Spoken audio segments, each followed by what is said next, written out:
श्री परमात्मने नमः। ओम श्री सत्य गुरुदेवाय नमः। ये देखिए बता रहे भगवान, ये है 13वें अध्याय का 29वां श्लोक।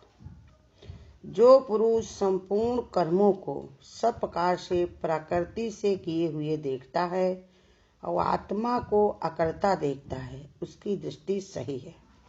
ये बता रहे भगवान कि देखो विभिन्न प्रकार की क्रियाएं होती हैं, उनमें तरह तरह के आचरण होते हैं, लेकिन भगवान क्या बताते हैं कि जो कर्म होते हैं वो सब प्रकृति से होते हैं। प्रकृति में तीनों गुण नित्य क्रियाशील परिवर्तनशील रहते हैं। प्रकृति में तीनों गुण हमेशा रहते हैं। परिवर्तनशील माने विकारों से भरे होते हैं। उन गुणों के कारण ही सारे कर्म प्रकृति द्वारा किए जाते हैं कि जैसे जिसका गुण होता है उसके हिसाब से वो अपने कर्म को करता है। सतोगुणी वाला जो होता है वो हमेशा पूजा पाठ सत्संग भजन भगवान की चर्चा कहना या सुनना इसी में अपने चित्त को लगाए रखता है कि कैसे करे, क्या कैसे करे, उसको कैसे मौका मिल जाए, पैसा मिलेगा तो उससे वही सोचेगा, वो समय मिलेगा तो उसका वही सदुपयोग करेगा, सांसें उसके पास होंगे तो करेगा, परिवार होगा वो उसी में लगा रखेगा, और जितने लोग संबंधी होंगे उनको उसी में लगा के रखेगा। माने उसका जो भी है वो भगवान की ओर सबको जुड़े रहता है। और रजोगुणी जो होता है वो हमेशा रजोगुणी में कैसे हम सब पर दावा जमा पाएं, सब लोग मेरी कैसे बात माने, कैसे हम सब पर अपना माना चला पाएं, ये उसको गुण हमेशा उसको बनाए रखता है। जहाँ पर भी रहेगा चाहे पैसा मिलेगा तो उससे वो वही काम करेगा कि हम कैसा काम करें जिससे हमारा जौन है कि हमको बड़ा समझे, सब लोग हमको बड़ा अच्छा सम्मान दें, सब लोग हमारी इज्जत करें, मान दें, सम्मान दें, ये सब चीज़ में पड़ा रहता है। रुपया पैसा होगा तो घर परिवार होगा तो कैसे हम अपनी ताकत को इकट्ठा करें, कैसे हम ऐसे लोगों को घर परिवार में ऐसे लोगों को बनाएं। जैसे प्राय लोग कहते थे कि 4 लड़के जिसके पास होते हैं तो वो इस बात को देख करके खुश होता है कि 4 लड़के हमारा डंडा लेकर के निकल पड़ेंगे, लाठी लेकर के, तो सामने वाले डर करके भाग जाएंगे, और जिनका एक ही लड़का होगा उसको पकड़ के लोग दबा लेंगे। पहले लोग ऐसे कहते थे, लेकिन जब ज्ञान हुआ, समझ हुई, लोगों ने देखा महंगाई, तो कहने लगे चारों को हम पढ़ा लिखा नहीं पाएंगे, कैसे देख रेख करेंगे, तभी एक सीमित हो गए। नहीं तो कहते हैं कि अगर 4 लड़के जब तुम्हारा बंटवारा करेंगे तो तुम्हारा एक कलेजे को 4 टुकड़े कर देंगे, अपने अपने तरफ सब खींचेंगे।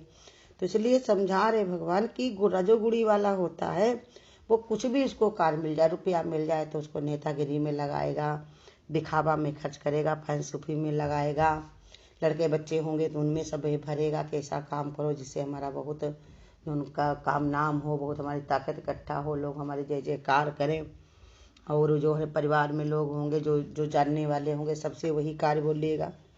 और जो तामसी गुण वाला होता तो आलस में ही पड़ा रहता, क्या करना, सब बेकार है ये संसार में, सब छोड़ करके ही जाना है आगे, हमको क्या करना है, मतलब इसी में उसके विचार हमेशा जुड़े रहते हैं, ऐसे ही भाव उसके अंदर भरा रहता है। इसी भाव के कारण ही वो हमेशा जौन है कि जौन है इसी में जौन है रमा रहता, कि अपने गुणों में ही वो पड़ा रहता है। इन गुणों के कारण ही वो उसी में चला करता है। प्रकृति और शरीर द्वारा किए जाने वाले उनका सारे कार्यों में आत्मा की केवल चेतन शक्ति का प्रकाश रहता है। कहते अब ये बात सच्चा, ये तत्व क्या बताता है, जो उसका निष्क्रिय क्या निकलता है कि देखो कि जो भी कार्य हो रहे हैं वो प्रकृति और शरीर के द्वारा किए जाने वाले सारे कर्मों में आत्मा की केवल चेतन शक्ति का प्रकाश रहता है। जैसे घर में तुम्हारे जलती हुई लाइट है, उसके सामने सारे काम हो रहे हैं लेकिन वो महा करता है, उसके प्रकाश में हो रहे हैं। तुम छुरी चाकू चलाओगे तो उसका फल तुम भोगोगे, भागवत के सत्संग करोगे तो उसका फल आनंद तुमको मिलेगा, किसी को अगर तुम निंदा चुगली करोगे तो तुम्हारा मन परेशान होगा, उसको कुछ लेना देना नहीं रहता। तो ऐसे बताया कि प्रकृति के भगवान आत्मा तो अकर्ता है, अब प्रकृति भी न्यारी है क्योंकि वो भगवान कहते हैं जैसा जो करता है उसके अनुसार उसको दो। लेकिन शरीर जो है वो भी जड़ है, उसको भी फर्क नहीं, लेकिन जो इंद्रियों में जो कर्तापन मेरे पड़ा रहता वही दुख का कारण बढ़ता है। कर्ता सो भरता वही जन्म मरण में पड़ता। तो इसलिए बताया सारे कर्मों का परमात्मा तो अकर्ता है, आत्मा तो केवल चेतन शक्ति का प्रकाश रहता है, परंतु आत्म तत्व उन कर्मों से बिल्कुल ही अलिप्त रहता है। कहते जो आत्म तत्व हमारे अंदर होता है वो चेतन शक्ति आत्म तत्व की ही है।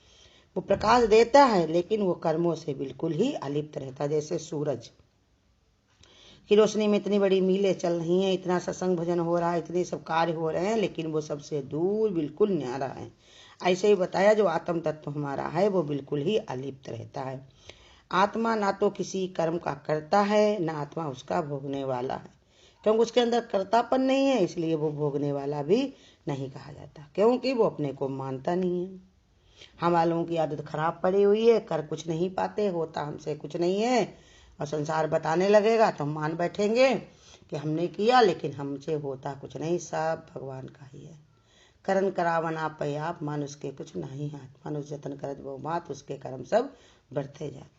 तो इसलिए वही जो करता है वही भोगता है, आत्मा करता है, इसलिए उसको कोई भोगने वाला भी नहीं है। अपने को शरीर के साथ एक भाव कर लेने से मनुष्य शरीर के सुख में सुखी और दुख में दुखी होता है। शरीर माने शरीर जो मानता है अपने को मैं मेरे के कारण, तो उसी में अपने को एक मान लेता, एक भाव मान लेता कि हमारे शरीर में कष्ट है, हमारे में ऐसा है वैसा है, तो उसी में सुखी और दुखी रहता है। इसी के कारण वो अपने को दुखी सुखी मानता है, लेकिन फिर भी तरह तरह की चेष्टाएं करता है और चेष्टाओं के फलों में बन जाता है। शरीर मानता है, फिर शरीर के कर्म के उसमें बंधा रहता है हमेशा ही कि जो हमने ये किया है, ये हमने अच्छा किया, ये हमने बुरा किया, ऐसा उन्होंने किया, उन्होंने साथ ऐसा हो गया। तो यही सब कर्मों की चेष्टाओं के कारण माने इच्छाओं के कारण, वासनाओं के कारण ही उन कर्मों का वो फल भी पाता है, उसे बंध भी जाता है। इसलिए भगवान हमको रोज सिखाते हैं, रोज बताते हैं कि अपने को करता अकर्ता ही देखो। कि देखो भगवान ने बताया कि अपने को कैसे, भगवान ने अपने को कैसे वो न्यारा कर रखा है। इसलिए हमको भगवान यही सिखाते बताते हैं कि तुम भी उस आत्म तत्व को जानो, इसको समझो कि यदि अपने को आत्म तत्व ही समझें तो यही उसके लिए दृष्टि की बात होगी। संसार के सारे कर्म करते हुए भी यही स्थिति प्राप्त करने योग्य है जिससे हम अपने आत्म तत्व के रूप को जान लें। कहते हैं देखो जब ऐसी दृष्टि, सही दृष्टि जब मेरी बनती है कि हम सबको अपना न्यारा समझते, जैसे गुरु सबके कर्तापन से न्यारे, हम लोगों को भी यही कला सिखाते हैं कि बच के निकल जा रहे मुसाफिर, फूल नहीं गा रहे हैं। अगर तुमने जरा सा भी कर्तापन दिखाया तो उसमें तुम फंसोगे जरूर, और जब फंसोगे तो तुमको निकालने वाला कोई मिलेगा नहीं। अगर जरा सा भी अहंकार हुआ तो तुम्हारे अंदर अभिमान आ जाएगा, अभिमान आया नहीं कि तुम नीचे गिरोगे जरूर, और नीचे गिरोगे तो जरूरी नहीं है जल्दी से तुम्हें कोई उठाने वाला मिले। बहुत सारे लोग ऐसे संसार में आए हैं तो उन्होंने जिंदगी में देखा कि चढ़े तो चाखे प्रेम रस और गिरे तो चकनाचूर, ऐसे तक चूर चूर हो गए कि उनको उठाने वाला समेटने वाला कोई मिला नहीं। तो इसलिए भगवान रोज बता रहे कि तुम गुणों में अपने को मत लगा, गुणातीत बनो। कैसे कि अपने को जौन है तर्क से दूर रखो। ये तर्क दुनिया में भरा पड़ा है, कोई सतोगुणी वाला तर्क अलग देता है, कोई रजोगुणी वाला, कोई तमोगुणी वाला, जिसका जैसा विचार है उसी में पड़ा रहता है। लेकिन हमारे गुरु हमको लोगों को सिखाते हैं कि तुम इससे न्यारे हो जाओ, गुणातीत बन जाओ। गुणों को गुणों पे छोड़ करके तुम अपने प्रकृति के गुणों को प्रकृति पर छोड़ करके तुम अपने को आत्म तत्व में ले आओ। अपने आत्म तत्व को जब तक नहीं लाते हो तब तक तुम्हारी दृष्टि सही नहीं है। तो इसलिए समझा रहे भगवान कि जब ऐसे उसकी दृष्टि बनती है कि सब कर्मों को प्रकृति से किए हुए देखता है, आत्मा को अकर्ता देखता है, तभी उसकी दृष्टि सही होती है, माने तभी वो सही देख पाता है। और जब तक ये सब नहीं बनती ऐसी दृष्टि है तब तक उसकी ऐसी दृष्टि सही नहीं है, क्योंकि वहां पर फंस जाता है, रुक जाता है। जहाँ पर देखेगा वहीं पर उसके अंदर कामना बनेगी, हमारा भी, हमको भी ये चीज मिले, हमको भी ऐसी चीज हो, और फिर उसके बाद वही कामना उसकी वासना बन जाती, वासना ही उसकी तृष्णा बन जाती। कामना मांगने की कामना कही जाती है, जब मिल जाए तो उसमें वास होने लगता है, और वास की वजह से उसमें वास करने की वजह से वो जान देता है। अब एक नहीं बार बार जान देता वही तृष्णा। तृष्णा का कासा तेरा हरदम खाली है, तू झूठी दुनिया के आशा का सवाली है। संसार को जिसको तुम पाना खाते कहते हो, लेकिन देखा जाए तो वो खोना है। जैसे जन्मदिन को बताया जाता, तुम जन्मदिन जो कहोगे कि 1 साल बढ़ गया, लेकिन देखा जाए तो उसकी जिंदगी से 1 साल कम हो गया। ऐसे ये तृष्णा होती है। हम सोचते हैं हम पा रहे, लेकिन हम क्या दे रहे हैं पता नहीं, हमारा क्या चला जा रहा है, समय कितना मेरा निकल गया, कितनी मेरी सांसें चली गई, कितने हमारे मौके चले गए, कितना हमारे पास मेरा अवसर था वो चला गया।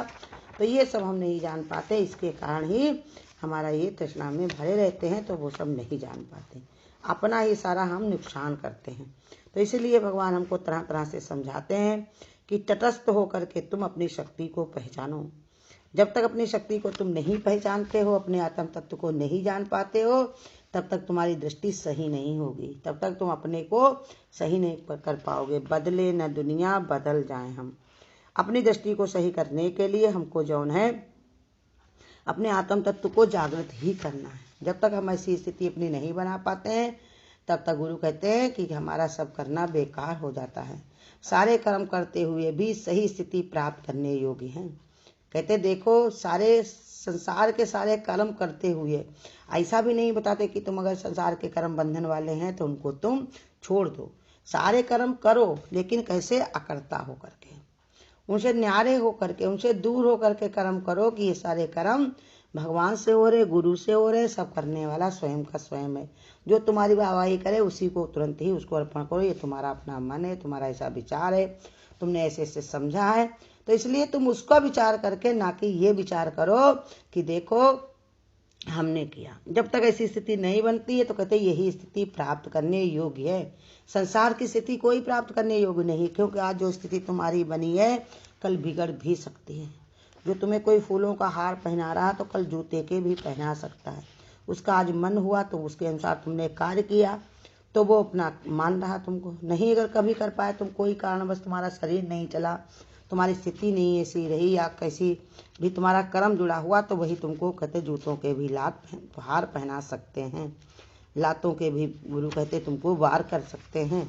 तो इसलिए समझा रहे वो स्थिति तुम्हारी बनने और बिगड़ने वाली है, लेकिन ये स्थिति जो तुम्हारी आत्म रूप वाली जो स्थिति है वो अगर एक बार बन जाए तो ये बिगड़ने नहीं देना चाहिए। कहते ये स्थिति बनना ही जरूरी है, यही स्थिति प्राप्त करने के योग्य है, जिसमें हम अपने को आत्म तत्व के रूप में जान लें, अपने को पहचान लें। अब जब तक हम अपने को नहीं पहचान पाते हैं तब तक ये भगवान ने बताया ये दुख से दुखी होते, सुख से सुखी होते, क्योंकि शरीर के सुख में सुखी और दुख में ही हम दुखी होते रहते हैं। यही शरीर को ही अपना माना है, माने मैं के कान अपनी आत्मा को भूल करके, अपनी जीवात्मा में पढ़ करके हमने अपनी मैं को अपना ही प्रधानता दी है, और इसी कारण जो चीजें हम मानते चले जाते हैं वही हमको दुख सुख देती जाती है। जिस चीज को हम सुख मानते हैं वही हमको दुख का कारण बनती है, कि आज हम जिसको देख करके इतना खुश हो रहे हैं, लेकिन हम उसको या चीज को छोड़ेंगे या वो वस्तु हमको छोड़ देगी।